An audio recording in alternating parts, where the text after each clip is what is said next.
The first thing that Yorimoi or Sora Yorimoto Basho gives you throwbacks to is Keion, considering that the series starts out with main girl Kimari in high school with a glasses-wearing best friend, thinking about how to make the most out of her youth. She has a bucket list of sorts, which includes the big-ticket item of going on a major journey at the end of it that makes her involvement in the plot at the very least sensical so that the series doesn't become a retelling of Final Fantasy XII where we're wondering why Vaughn is even participating in the plot anymore after he no longer belongs in it. So in episode 1, we see Kimari pick up a million yen, roughly equivalent to $10,000, dropped by the most plot-important character, Shirase. Her goal is quickly revealed to be finding her mom, who was lost in Antarctica when she was in middle school. Although this is established fairly early on, it is notable that this girl has already acquired so much money from working only part-time jobs, because as an adult myself, my money disappears so fast from my bank account that I almost wonder if I'm being robbed, though that's never the case when I check it.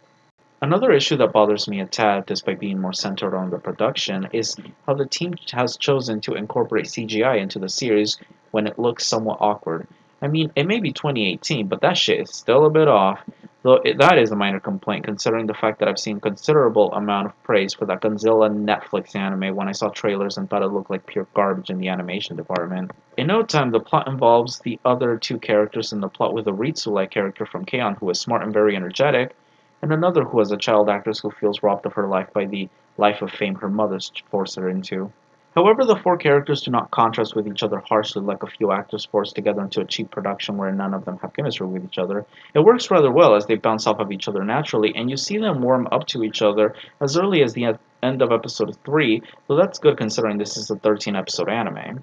As far as the first 3 episodes go, this seems as though it'll turn out similarly to Girlish Number from 2016, wherein there were 5 main girls with varying personalities but who were forced to work together for the sake of their jobs. Of course, that show had 5 girls, so this show is a bit different, but not so much in terms of main character archetypes, so hopefully that turns out well in the end.